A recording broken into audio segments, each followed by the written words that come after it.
morning students. Today will be discuss about civics chapter number 2 understanding secularism.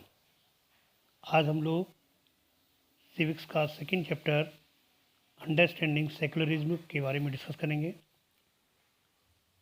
इससे पूर्व भी हम लोग इसी चैप्टर से रिलेटेड कुछ मेन और इम्पोर्टेंट टॉपिक्स के बारे में डिस्कस कर चुके हैं। फर्स्ट ऑफ ऑल जो हमारा सेकुलरिज्म है, ये इसका मतलब है धर्मनिरपेक्षता की समझ। धर्मनिरपेक्षता की समझ, इस टॉपिक को इसलिए कहा गया है क्योंकि इंडिया इज़ या our country is a secular state. कि हमारा जो देश है, भारत है, वो एक धर्मनिरपेक्ष राज्य है। इसीलिए क्यों है, उसको समझने के लिए इस टॉपिक्स के बारे में समझना पड़ेगा। इस टॉपिक से रिलेटेड जितने भी टॉपिक्स के बारे में डिस्कस करेंगे, उससे ये क्लियर हो जाएगा कि our country is a secularism state. तो यहाँ पर ये जब इंट्रोडक्शंस में देखते हैं तो इंट्रोडक्शन में जो हमारा हिस्ट्री में रिलेटेड हम लोगों ने, क्योंकि जो हिस्ट्री हमारी है वो provides us with many examples of the discriminations, exclusion and persecution on the ground of religions। क्योंकि इतिहास में अगर हम देखें तो धर्म के जो आधार पर भेदभाव है, डिस्क्रिमिनेटी भेदभाव है और बेदखली है या अत्याचार है, जो अनेक उदाहरण मिलते हैं। से अगर कहा जाए कि यूके में have read about the how to Jews were persecuted in Hitler's Germany and how several millions were killed। यदि हम उदाहरण के रूप में अगर देखें तो किसी ज़माने में जैसे हिटलर ने जो जर्मनी में यहूदियों पर किस तरह का अत्याचार किए थे, इसी तरह इज़राइल में भी मुसलमानों और ईसाइयों अल्पसंख्यकों के साथ अमानवीय व्यवहार किया जा रहा था। और in Saudi Arab non Muslims are not allowed in build a temple, church, etc. and nor can they gather in a public place or prayers। तो यहाँ पर आपने देखा कि इतिहासकार के द्वारा जो प्रोवाइड कराए गए वो अलग अलग कई ऐसे टाइप्स के टॉपिक्स दिए गए हैं। इसमें हमने बताया आपको भेदभाव, बेदखली, अत्याचार से अनेक उदाहरण मिलते हैं। फॉर एग्जांपल में जैसे जर्मनी में जो हिटलर ने यहूदी धर्म के लोग माने उनको किस तरह से अत्याचार किया था, उसी प्रकार इज़राइल में भी मुसलमान और ईसाई अल्पसंख्यकों के साथ भी अमानवीय व्यवहार किया जा रहा था। और उसी तरह से सऊदी अरेबिया में, जो सऊदी अरेबिया था, सऊदी अरब में भी जो गैर मुसलमान थे और क्रिश्चियंस जो ईसाई थे, उनके साथ भी ऐसे लोगों के जो उनको मंदिर या गिरजाघर में बनाने की छूट नहीं थी। तो इन सभी उदाहरणों के द्वारा ये क्लियर हो जाता है कि जो राज्य धर्म थे, above examples member of the religious community either presence of the discrimination against members of other religious communities। इससे ये क्लियर हो जाता है, स्पष्ट हो जाता है कि अन्य उदाहरण में एक के लोग अन्य धार्मिक समुदाय, यानी एक समुदाय के लोग अन्य धार्मिक समुदाय के लोगों के साथ भेदभाव अथवा उत्पीड़न कर रहे हैं। तो भारत में क्या राजधर्म के आधार पर किसी नागरिक के साथ भेदभाव कर सकता है? संभव है? नहीं संभव है। क्यों संभव? क्योंकि भारत है वो एक क्या है, धर्मनिरपेक्ष राज्य है। तो ये भारत एक धर्मनिरपेक्ष राज्य है, ये भी कहा गया है। तो ये सेकुलरिज्म, धर्मनिरपेक्षता होती क्या है? What is secularism? धर्मनिरपेक्षता क्या है? तो धर्मनिरपेक्षता इन प्रीवियस चैप्टर में हम लोगों ने इसके बारे में, जो आपका इंडियन कॉन्स्टिट्यूशन पे भी आपका ये फंडामेंटल राइट्स का लास्ट पॉइंट्स है ये, तो उसमें भी हम लोगों ने इसके बारे में डिस्कस किया था। और जो भारत एक धर्मनिरपेक्ष है, मौलिक अधिकारों की जो व्याख्या की गई थी, जो फंडामेंटल राइट्स थे, उसमें भी इसका वर्णन किया गया था कि भारतीय संविधान सभी को अपने धार्मिक यहाँ पर भी ये दिखाया गया है, डायग्राम स्कीमा में भी दिखाया गया है, जो धार्मिक विश्वासों में, अपने धार्मिक विश्वासों में तौर तरीके रहने का, रहन सहन उसका अपनाने की पूरी छूट देता है, क्योंकि सभी के लिए समान धार्मिक स्वतंत्रता के अधिकार को ध्यान में रखते हुए, क्योंकि एक आपका धार्मिक स्वतंत्रता का अधिकार भी था, जो आपका free of the religions qualities था, उसके अंतर्गत जो भारतीय राज्य ने धर्म और राज्य की शक्ति को एक दूसरे से अलग रखने की रणनीति अपना ली थी। क्योंकि यदि धर्म को अलग अलग धर्म के अनुयायी लोग होंगे, धर्म को राज्य से अलग रखने की इसी अवधारणा को धर्मनिरपेक्षता कहा जाता है। क्योंकि जो राज्य के नियम, उनको धर्म को राज्य से अलग रखा गया है, इसी अवधारणा को क्या बोलते हैं, धर्मनिरपेक्षता कहा जाता है, जो इसको separating of the power religions यहाँ पर दिया भी गया है। Freedom of all India is a adaptive day strategy of separating the power of religion, क्योंकि उसको अलग रखा गया है, और जब उसको अलग रखा गया है इसीलिए उसको क्या कहा जाता है, जो आपका secularism refers to the separation of the religion from the state, इसीलिए उसको धर्मनिरपेक्ष राज्य कहा जाता है। अब अगला टॉपिक नेक्स्ट टॉपिक आता है, नेक्स्ट टॉपिक्स के बारे में डिस्कस करेंगे। Why is important to separate religion from the state. Secularism important, धर्म को राज्य से अलग रखना महत्वपूर्ण क्यों है, सेपरेट इसको अलग, क्योंकि अभी हमने बताया कि धर्म को राज्य से अलग रखा गया है, इसीलिए धर्मनिरपेक्ष राज्य कहा जाता है। तो धर्म को राज्य से अलग रखना महत्वपूर्ण क्यों है, क्योंकि as discussed the most important aspects of the secularism is its separation of the religion from state power. क्योंकि धर्मनिरपेक्षता का सबसे महत्वपूर्ण पहलू है धर्म को राज सत्ता से अलग करना। जब हम राज सत्ता से उसको अलग कर देंगे तो धर्मनिरपेक्ष राज्य का निर्माण हो जाएगा। This is important for a country to functions democratically, क्योंकि जो संसार के लगभग सभी देशों में एक से ज़्यादा धर्मों को लोग साथ साथ रहते हैं, परंतु प्रत्येक देश में इसको अलग रखते हैं। सेपरेट करने से क्या होता है, उनका समूह है वो दूसरे धर्मों के खिलाफ भेदभाव करने, उन्हें परेशान करने के लिए, या सत्ता में जो लोग हैं उनके राज्य के जो आर्थिक एवं जो उनके संसाधन हैं, उन संसाधनों को, आर्थिक संसाधनों का इस्तेमाल कर सकता है। जबकि धर्म के आधार पर ये किसी भी तरह का भेदभाव उन अधिकारों का उल्लंघन है जो लोकतांत्रिक समाज किसी भी धर्म को मानने के लिए तैयार नहीं होते। तो इस तरह से यहाँ पर अगर कहा जाए तो ये इसलिए महत्वपूर्ण हो जाता है, क्योंकि जो टाइनिंग of the majority of the could result the discriminations and its times every the killing of the religions minorities.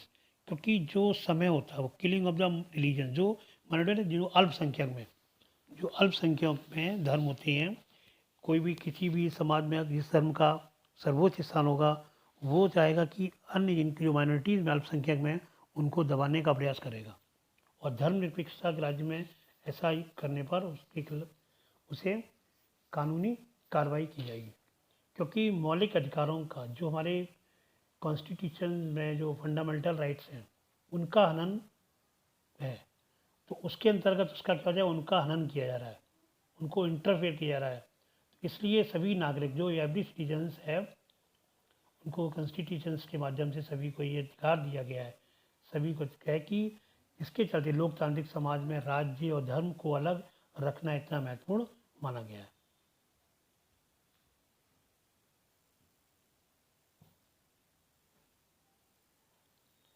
Next आपका एक टॉपिक है जो इसे हम, क्योंकि भारत जो आपका Indian is a secularism state, तो ये भारतीय धर्मनिरपेक्ष जो है वो ऐसे धर्मनिरपेक्ष क्यों है, क्योंकि अवर कॉन्स्टिट्यूशंस, जो भारतीय संविधान है उसमें कहा भी गया है कि भारतीय राज्य निरपेक्ष रहेगा, जो इंडियन स्टेट्स है वो हमेशा क्या रहेगा, विल बी कंटिन्यू सेकुलरिज्म, हमेशा क्या रहेगा, धर्मनिरपेक्ष राज्य रहेगा।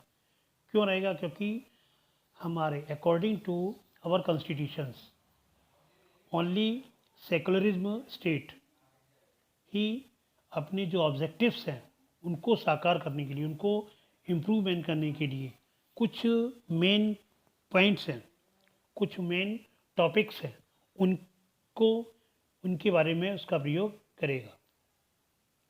क्योंकि जो हमारा यहाँ पर ये कुछ टॉपिक्स अभी इसके बारे में बाद में डिस्कस करेंगे। तो ये व्हाट इज़ कॉन्स्टिट्यूशन में आपका ये टॉपिक्स में, तो ये जो इंडियन कॉन्स्टिट्यूशंस में, तो इनको हमने बताया कि जो का mandates the Indian state in the seculars होगा कि उनके अनुसार अकॉर्डिंग टू द कॉन्स्टिट्यूशंस।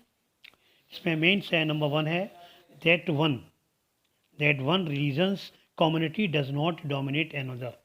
क्योंकि एक समुदाय, कोई एक धार्मिक समुदाय किसी दूसरे धार्मिक समुदाय को न दबाए, उस पर प्रेशर न डाले, दबाव न डाले।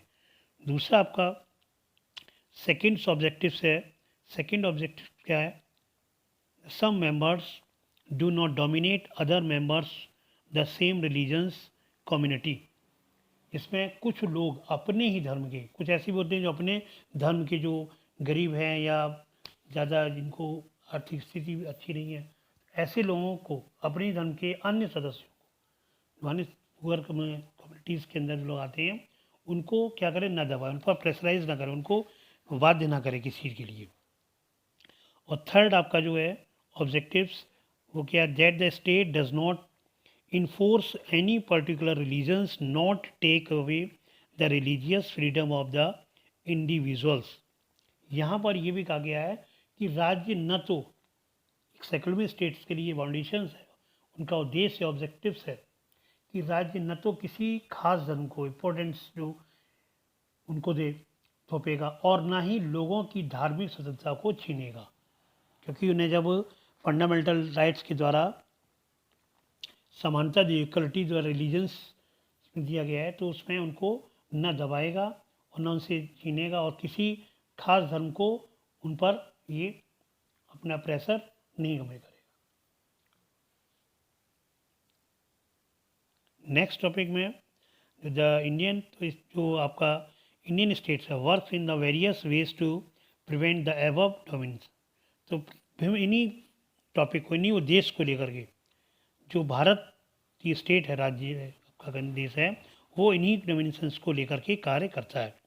First, it is the strategy of the distancing itself from religions. क्योंकि जो इसमें बहुत सारे राज के अधिकार भी हैं भारत में, छुआछूत को खत्म करने के लिए हिंदू धार्मिक हस्तक्षेप करता है, संविधान दी की कुछ आदर्शों के आधार पर भी धर्म को मामलों में हस्तक्षेप कर सकता है, धार्मिक वर्चस्व को रोकने के लिए कई प्रकार के कार्य भी कर सकता है, कुछ मूलभूत अधिकार भी को उल्लंघन के प्रति संवेदनशील बनाता है, संविधान के अनुसार अपने नागरिकों को मौलिक अधिकार का आश्वासन देता है। उसमें कुछ ऐसे भी चीज़ें हैं जो धर्मनिरपेक्ष निम्न प्रयासों से की जा सकती हैं, जैसे राज्य को खुद को धर्म से ही दूर रखता है। क्योंकि उसमें क्या होता है, भारतीय राज्य की जो बागडोर न तो किसी एक धार्मिक समूह के हाथ में होती है और न ही किसी राज्य के एक धर्म को के समर्थन में देता है, बल्कि उसमें क्या होती है, कम्युनिटी, पूरा समुदाय जुड़ा हुआ होता है। और इसमें अगर जो सेकंड वे है, तो आपका सेकंड वे है, the second way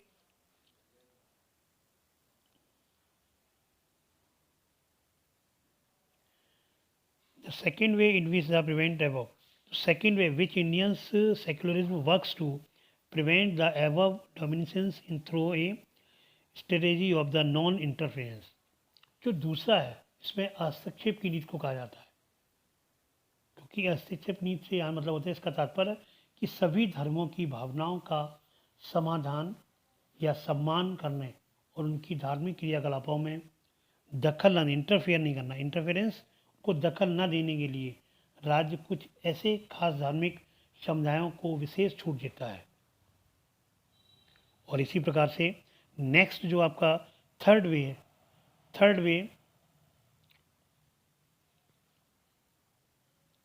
way in which Indian secularism works to prevent the dominations listed earlier is through a strategy of the intervention, क्योंकि उसमें क्या हस्तक्षेप का तरीका, इसका मतलब ये हो जाता है कि किस प्रकार एक ही धर्म के कुछ लोग ऊंची जात के हिंदुओं या अपने धर्म के अन्य सदस्यों को कुछ निचली जातियों को दबाते हैं। तो ऐसा भी नहीं करना चाहिए।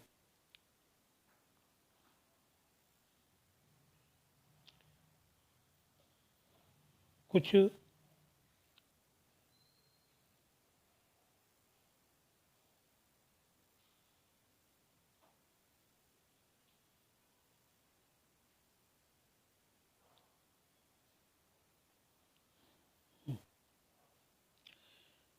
The intervention of the state can also be in the form of support, क्योंकि जो इंटरवेंशंस करते हैं वो क्या उनको एक फॉर्म में सपोर्ट बनोगे। द इंडियन कॉन्स्टिट्यूशन में भी ये grants the right to religious communities to set up their own schools, उनको अधिकार भी ये दिया गया कम्युनिटीज़ को कि वो अपने कोई भी कम्युनिटीज़ अदर कम्युनिटीज़ के लोग अपने स्कूल्स को खोल सकते हैं और कॉलेजेस है। It also gives them financial aid on non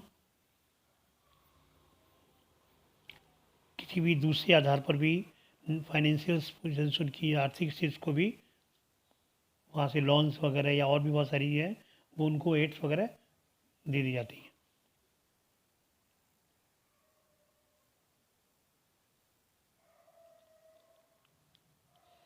there is a one significant way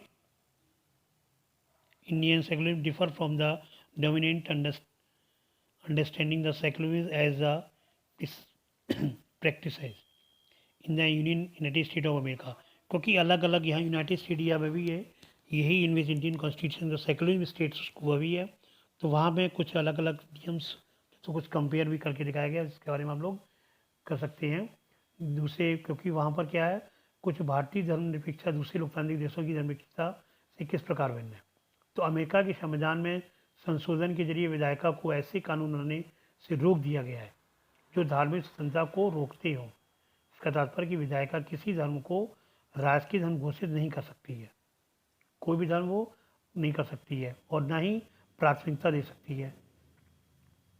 संयुक्त राज्य अमेरिका में कुछ राज्य में कुछ धर्म के पृथक्करण को का तात्पर्य दिया गया जिसमें राज्य का और धर्म दोनों ही दूसरे के मामलों में किसी तरह का दखल नहीं दे सकते हैं। तो ये दूसरे स्टेट जो आपका स्टेट ऑफ अमेरिका जो है इसमें भी है ये सेकुलर स्टेट्स है, तो यहाँ पर कुछ बातों से स्पष्ट भी हो गया है कि भारतीय जो धर्मनिरपेक्ष है और अमेरिका धर्मनिरपेक्षता के बीच एक अहम अंतर है, जो इसलिए क्योंकि अमेरिका धर्मनिरपेक्षता के धर्म और राज्य के बीच स्पष्ट अलगाव के विपरीत रहता है, जबकि भारतीय धर्मनिरपेक्ष में राज्य को धार्मिक मामलों में हस्तक्षेप करने की छूट दी गई है।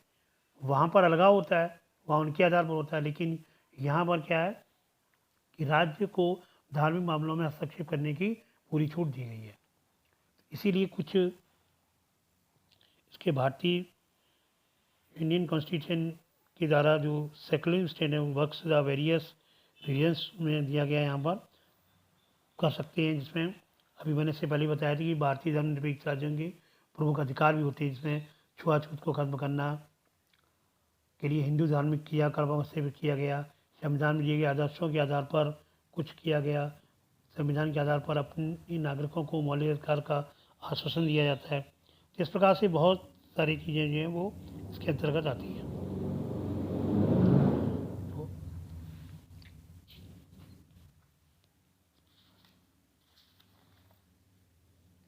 इसमें कोई आज हम लोगों ने इस टॉपिक्स के बारे में कुछ इम्पोर्टेंट्स जो आपके टॉपिक्स उनके बारे में डिस्कस किया। तो यहाँ पर कुछ ऐसे भी धर्म की, अब धर्म से रिलेटेड जो रिलीजियस से रिलेटेड दिया गया है, तो आपने देखा कि सबने मोस्टली धर्म को ज़्यादा प्रायोरिटी दी। क्यों दिया गया? क्योंकि अलग अलग धर्म है, आपने को बताया भी कैसे पहले वीडियोज़ में कि जो हमारे अलग अलग जाति के लोग, अलग अलग लोग, समुदाय के लोग अलग अलग धर्मों को मानते हैं, और सभी धर्मों का क्या है, सभी के वर्शिप प्लेस अलग हैं, उनकी होली बुक्स अलग है, होली प्लेस अलग है, सभी की जो उनके पार्ट्स होते हैं वो भी अलग अलग हैं। तो सब हर समुदाय उन्हीं के आधार पर अपने नियमों को पालन करता है। तो इसीलिए वो ये ऐसा क्यों है, क्योंकि भारत के अंदर, भारत धर्मनिरपेक्ष राज्य होने के कारण ही उसमें अलग अलग धर्मों की धर्म को मानने वाले समुदाय के लोग रहते हैं कम्युनिटी सिस्टम्स में, इसीलिए इसको धर्मनिरपेक्ष राज्य कहा जाता है। तो आज हमने इस चैप्टर से रिलेटेड कुछ इम्पोर्टेंट टॉपिक्स के बारे में डिस्कस किया। आज ये टॉपिक आपका यहीं पर समाप्त होता है। नेक्स्ट टाइम पर हम लोग अन्य चैप्टर से रिलेटेड टॉपिक्स के बारे में डिस्कस करेंगे। Thanks, have a good day.